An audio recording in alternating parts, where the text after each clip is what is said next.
A história está sempre sendo reescrita. O olhar do presente influencia o modo como a gente enxerga o passado.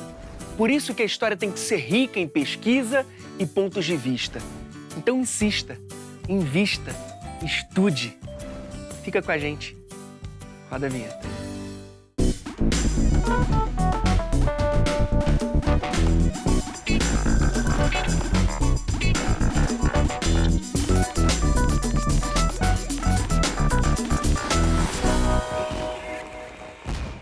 Hora do Enem no ar! E hoje a gente vai saber mais sobre Zumbi dos Palmares, um dos pioneiros na resistência contra a escravidão no Brasil. Quem explica é o autor da biografia de Zumbi, o historiador da UFRJ, Flávio Gomes. Então, para aquecer, a gente fala sobre a história da população negra do nosso país. E para isso eu convido a professora Jéssica Rezende. Por gentileza. Vem, professora. Olá, tudo bem? Seja bem-vinda. Vem cá, professora. O que o Enem espera que o aluno saiba sobre esse assunto? Então, o currículo de História está mudando muito, especialmente depois da implementação da Lei 10.639, em 2003, que incluiu a História e Cultura Afro-Brasileira como obrigatória no currículo de História. E desde então o Enem tem cobrado, nas suas questões, novas abordagens que pensem a superação da imagem do negro na história somente no lugar congelado do escravo. Agora, as questões que têm sido abordadas no Enem vêm pensando, por exemplo, a superação da vitimização, do horror da escravidão, sem esquecer do que foi a escravidão, mas pensando na agência, pensando nos negros como sujeitos históricos que resistiram, que lutaram e principalmente pensando outros papéis sociais fora do lugar de escravizado. Negros que atuaram como intelectuais, resistentes, pensadores, num processo de luta. E pensando também fora do período da escravidão. Quais vão ser as atuações dessa população negra ao longo do século XX, no Brasil e em outras partes do mundo. E tem muita coisa que a gente não sabe sobre a história dos negros no Brasil? Eu acho que o grande lance é pensar justamente que essa história também é nossa. Então, quando a gente fala de reavaliação, do que a gente está falando? História afro-brasileira não é uma história diferente do que é a história do Brasil. É a gente pensar onde estavam os negros nessa história do Brasil que a gente já estuda há muito tempo. A gente vai repensar, por exemplo, Primeira República no Brasil. Onde estavam os negros ali? E aí é importante saber o processo de embranquecimento pelo qual o Brasil republicano passou, como houve investimento do Estado em embranquecer a população, em apagar os negros, trazendo mão de obra imigrante, investindo na miscigenação como uma proposta que ia clarear a pele da população brasileira, pensar como a cultura negra foi vista, foi caracterizada naquele momento, não como cultura, mas como algo de vadiagem, algo que não merecia importância, que precisava ser esquecido, as revoltas contra a sociedade escravocrata, as lutas por libertação nacional na África, Angola, Cabo Verde, África do Sul e Mandela, os movimentos pelos direitos civis, as leis segregacionistas nos Estados Unidos, são questões que vêm aparecendo no Enem e que priorizam esse protagonismo da população negra. São as mesmas histórias.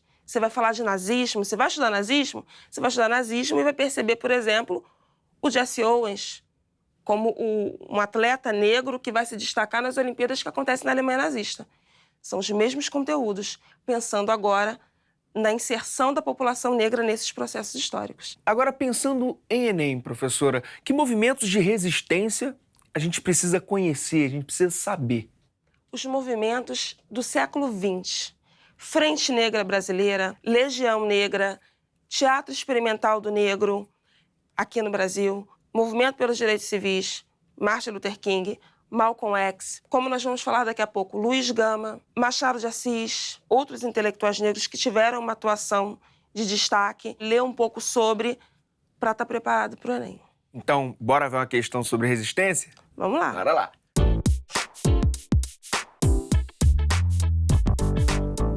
Já está na tela a questão 76 do Enem de 2017, caderno azul, primeira aplicação. Professora, por gentileza. Sou filho natural de uma negra, africana, livre, da Costa da Mina, na Goa de Nação. Nome Luísa Marim. pagã que sempre recusou o batismo e a doutrina cristã. Minha mãe era baixa de estatura, magra, bonita, a cor era de um preto retinto e sem lustro. Tinha os dentes alvíssimos como a neve, era muito altiva, geniosa, insofrida. Dava-se ao comércio, era quitandeira, muito laboriosa e, mais de uma vez na Bahia, foi presa como suspeita de envolver-se em planos de insurreição de escravos que não tiveram efeito. Primeira coisa é, quem foi Luiz Gama? Luiz Gama é um dos maiores abolicionistas de grande importância no século XIX, filho de pai branco com a mãe negra, que é a Luísa Marim, vai atuar como advogado, jornalista, poeta no século XIX, que atua de forma incisiva na imprensa negra, com jornais que vão denunciar a sociedade escravocrata, que vão falar de racismo, que vão falar de desigualdade racial, e vai conseguir, a partir da sua atuação, libertar mais de 500 negros escravizados. Ele faz uso de leis, atuando como advogado, apesar de não ter a formação de advogado, mas como foi alfabetizado e teve conhecimento dessas leis, mobiliza essas leis para libertar escravizados. Então é um agente na luta antirracista. E nas suas obras poéticas, ele conta muito a respeito da sua mãe, da Luísa Marim, que é de quem ele está falando, que vai viver na Bahia mais ou menos na década de 30 do século XIX e que vai ser uma lutadora, que vai ser uma resistente, que vai participar da Revolta dos Malês e vai participar também da Sabinada. Quando ele fala que, nesse texto, ele não está falando especificamente dessa luta mais física, de combate, de uma revolta. Ele está falando aqui de como a Luísa Marim resistia a adotar os costumes europeus, de como ela resistiu à doutrina cristã, de como ela resistiu ao batismo, como ela mantinha a sua ancestralidade africana.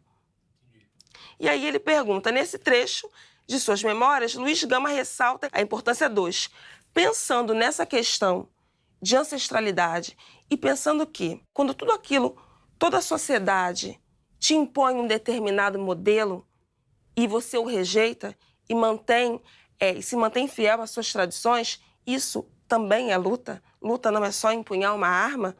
Se manter os seus costumes, os seus hábitos, o seu jeito de ver também é luta, aí fica fácil entender. As alternativas são, letra A, laços de solidariedade familiar, letra B, estratégias de resistência cultural, letra C, mecanismos de hierarquização tribal, letra D, instrumentos de dominação religiosa e letra E, limites de concessão de alforria.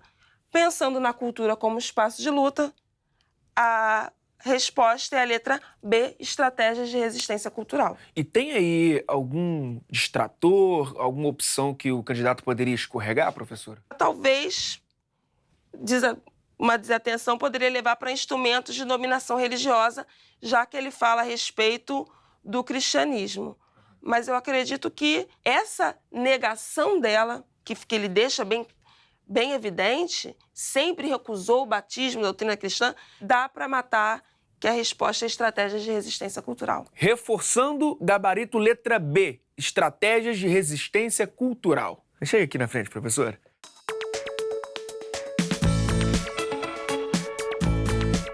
Alguma dica de livro, professor? Algum site, algum vídeo para a galera que quer saber um pouco mais sobre o assunto? Indico um canal do YouTube para vocês procurarem que vai tratar dessas questões, especialmente em relação à história do Brasil e em relação à diáspora, aos negros no mundo, que se chama Diáspora Nacional. Só vocês procurarem no YouTube. Vocês vão ver várias informações a respeito disso. E sobre o livro, eu acho que uma indicação, pensando na questão que nós lemos, é o livro do Luiz Gama, livro sobre o Luiz Gama, com esse título também. A partir dessa experiência do Luiz Gama, que ele relata, né, nesse livro, os poemas que ele traz, dá para aprender bastante, dá para contribuir muito com o teu aprendizado para o Enem, para pensar a imprensa negra, para pensar a resistência e para pensar o negro em outros lugares da sociedade, com outras formas de agência dentro de uma sociedade escravocrata. Show de bola, professora. Muitíssimo obrigado mesmo por toda a ajuda. Imagina. Pode sempre. O nosso convidado é expert em Brasil colonial e pós-colonial. Ele tem dezenas de livros sobre esse período. Conquistou muitos prêmios. escreveu uma biografia de Zumbi dos Palmares. É ele, o professor Flávio Gomes. Por gentileza? E aí? Tudo bem, professor? Tudo bem? Seja bem-vindo. Beleza? Professor, explica para quem está em casa e ainda não sabe quem foi Zumbi dos Palmares. Bom, Zumbi foi um dos vários, de tantos personagens da história do Brasil, A gente conhece alguns são feriados, outros não, outros menos escondidos. Zumbi foi um grande líder de um mocambo, também conhecido como quilombo, no século XVI, XVII e XVIII. Na verdade, Palmares atravessa 2 séculos, Porque as primeiras informações de Palmares são de 1590, Atravessa para o século XVII, Zumbi assassinado em 1695, então já vão quase 100 anos de quilombo, e até no início do século seguinte, ou seja, o século XVIII, ainda se tem informações sobre Palmares. Aí o Zumbi já tinha morrido. Mas ele foi o grande líder, não foi o único, foi o grande líder. O líder anterior a ele, já tem até um filme, foi o Ganga Zumba, que fez o Tratado de Paz com os quilombos. Mas Zumbi não respeitou o tratado. Na verdade, o tratado não foi respeitado por interesses coloniais, de fazendeiros, de terra, onde Palmares ocupava, e ele acaba sendo assassinado em 1695. Essa data aparece na documentação, 20 de novembro de 1695, e os movimentos sociais, os movimentos negros, bem depois, aproveitaram essa informação e transformaram isso numa evocação do quê? Do feriado, Dia Nacional da Consciência Negra, para debater não mais o que o Zumbi passou, mas o que a população negra passa hoje. Como eu disse no início, você escreveu a biografia de Zumbi dos Palmares. Como foi esse processo de pesquisa de um personagem, de uma personalidade histórica e talvez tão pouco documentada? Na verdade, eu fazia pesquisa sobre quilombos em vários lugares do Brasil. Minha primeira pesquisa foi sobre os quilombos no Rio, no século XIX, e eu comecei a ter um projeto, que acaba sendo o livro que eu faço uma grande pesquisa compilando cerca de 200 documentos sobre Palmares. Eu fui a Portugal, comecei a reunir a documentação e para juntar, ou seja, num único volume, para que o professor, o aluno, o interessado, o especialista ou não, pudesse conhecer Palmares à luz dos documentos, os documentos transcritos, impressos num único livro. E aí surgiu uma ideia, um convite da editora, da Companhia das Letras, que eu pudesse transformar essa experiência num recorte mais específico sobre Zumbi, sobre a figura do Zumbi, que aí é o maior barato, porque não tem tantas informações assim, tem um pouco de romantismo que faz parte da história, o mito no sentido do que ele evoca hoje. Inclusive, o que é legal é que eu entrevistei, eles infelizmente já faleceram, eu entrevistei 2 personagens importantes dessa nova imagem atual imagem de Zumbi. Qual? O Décio Freitas, que é um historiador importantíssimo, escreveu as principais obras de Zumbi, sugeriu, inclusive, uma biografia do Zumbi que a gente pode comentar aqui, que ele acaba, o formato do livro dele não tendo informações de onde ele tira esses documentos, que o Zumbi teria nascido no quilombo, capturado ainda criança, trazido e sendo criado por um padre numa vila de Porto Calvo e já adolescente foge para o quilombo. E depois eu entrevistei o Oliveira Silveira. O Oliveira Silveira é um poeta, um dos maiores poetas do Brasil, falecido, um poeta negro, que na década de 70 ele tinha um grupo Palmares, que era um grupo de poesia, de intelectuais negros, de militantes em Porto Alegre, e que ele começa a questionar nesse grupo de que o 13 de maio não era uma data representativa do quê? Da liberdade, das expectativas da população negra. Então ele sugere que, em vez de 13 de maio, seja 20 de novembro, porque ele tinha lido num livro sobre Zumbi o fato que Zumbi teria sido assassinado em 20 de novembro. Isso em 73 se espalha essa possibilidade de transformar essa data em algo maior, isso ganha o Brasil, e todo mundo sabe o que representa hoje 20 de novembro, Dia Nacional da Consciência Negra.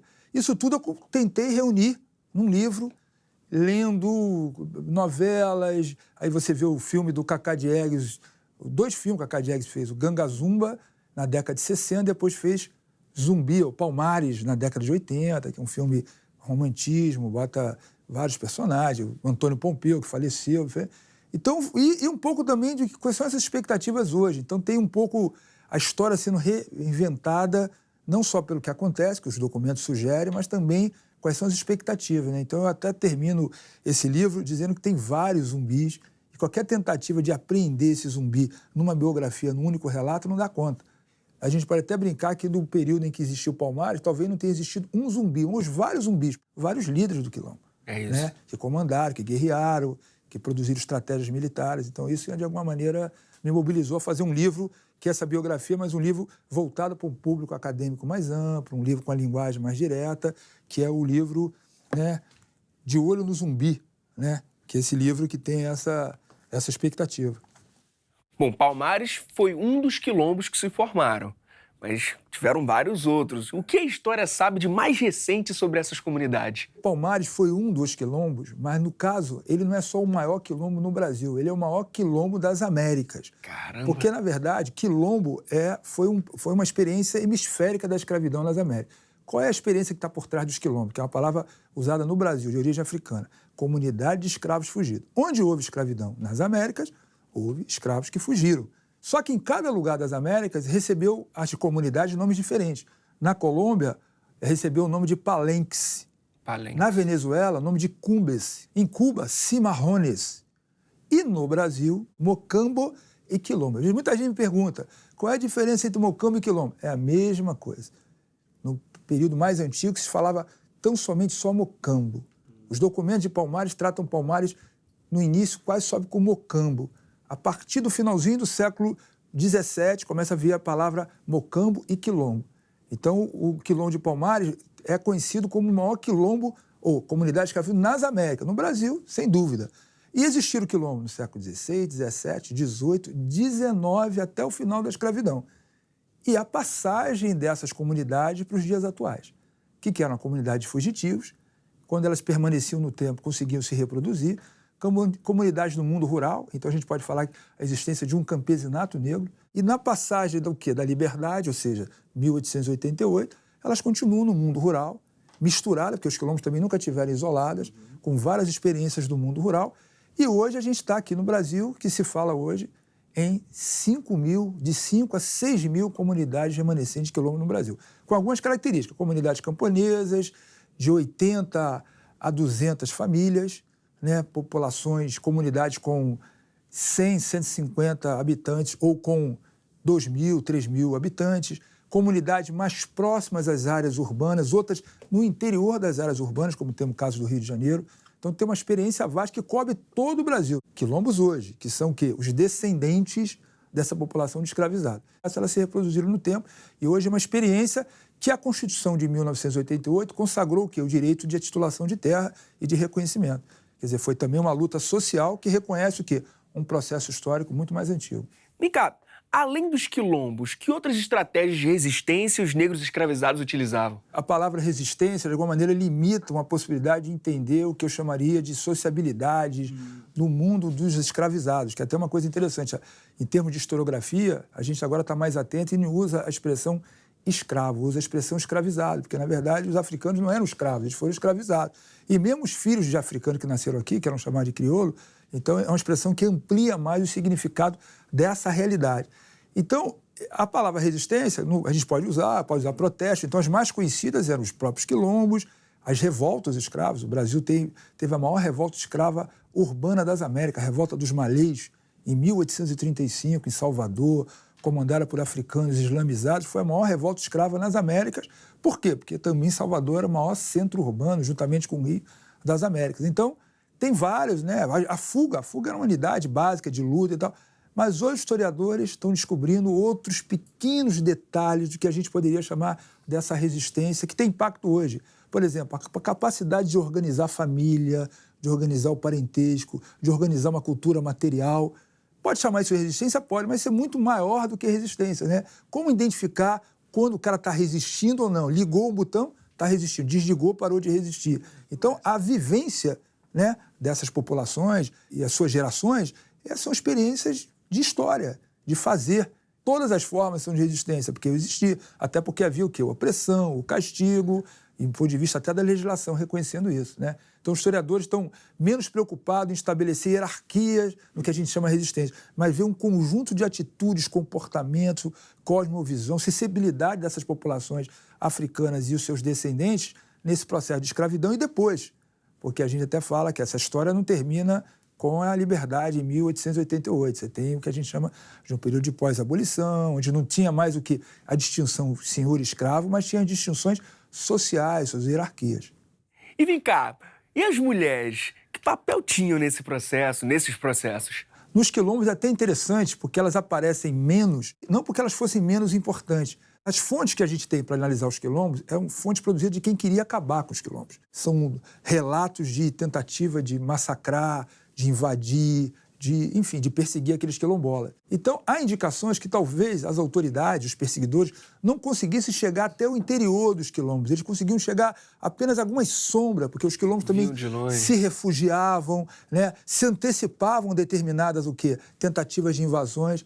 Portanto, tem um papel das mulheres que pode estar invisível para o olhar do historiador, mas nunca menos importante para a história.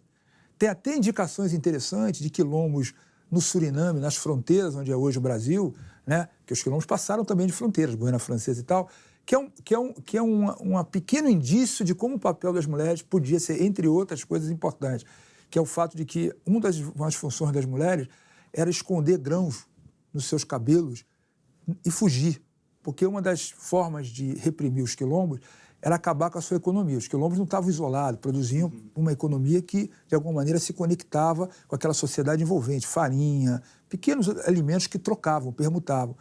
Então, eles atacavam e destruíam a roça dos quilombos, que era uma maneira de impedir que eles, fugidos, se reunissem. Então, algumas mulheres, segundo relatos da memória, que foram passando de trisavó, bisavó, neto, tinham um papel que, diante do ataque, escondia os grãos e se refugiava, porque através desses pequenos grãos, aquela economia agrária era reinventada. Tem outras indicações também do papel de algumas mulheres e as lideranças religiosas de, através do transe, saber exatamente o momento da repressão e o local da repressão.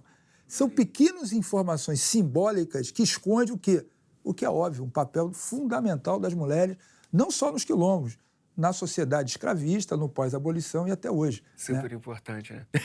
E qual a importância de se conhecer essas histórias, conhecer tudo isso no Brasil de hoje? Na verdade, a história dos quilombos, a história dos africanos escravizados é a história do Brasil. Porque se a gente brinca que tem uma história do negro, teríamos que ter também um dia da história do branco, né? Embora a gente fale de história indígena. Na verdade, conhecer esses processos é conhecer a história do Brasil. Então, é conhecer a história do Brasil, o que é o Brasil, aonde. Quer dizer, que não é o Brasil só do Rio de Janeiro, é o Brasil de Pernambuco, o Brasil do Maranhão, o Brasil urbano, o Brasil rural, do passado, que tem muitas ainda permanências, né? A gente vê hoje um Brasil cheio de permanência, né? A escravidão acabou ontem, digamos assim. Historicamente dizendo. São 130 anos da abolição da escravidão, mas qualquer pessoa hoje, com 80, 90 anos, tranquilamente foi o quê? Foi neto de um ex-escravizado, não só foi neto, como conviveu, né, com seu avô. Então, conviveu ouvindo histórias do tempo da escravidão. Está muito próximo, né? Está muito próximo. Do ponto de vista de memória, isso não é nada.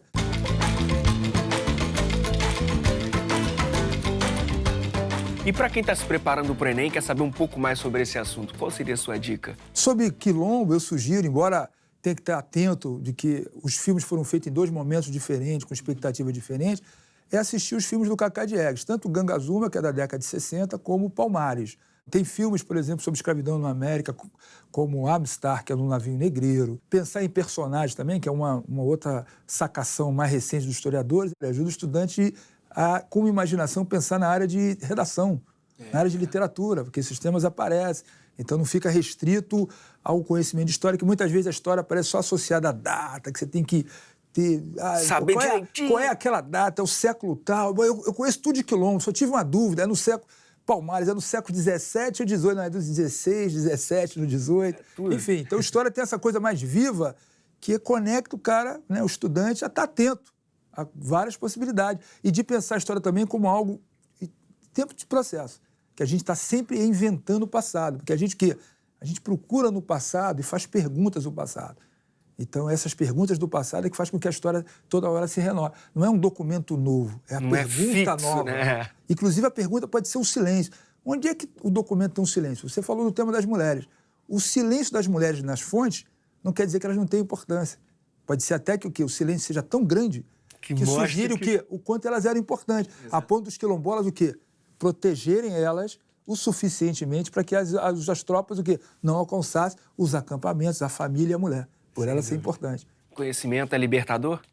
Fundamental, né? Desafiador. E os desafios sempre trazem liberdade, né? Portanto, o papel do desafio é trazer a liberdade e funciona de maneira né, como uma reciprocidade, como uma retroalimentação. Fica como dica também seus livros, né? Estão todos aqui. Professor Flávio, muitíssimo obrigado. Valeu. Mesmo Obrigado. pelo bate-papo. Foi muito Valeu. legal. Valeu. E é isso, galera. Quer conhecer ainda melhor a nossa história? O nosso canal tem várias entrevistas como essa. youtube.com/TV Escola. E até a próxima. Salsicha!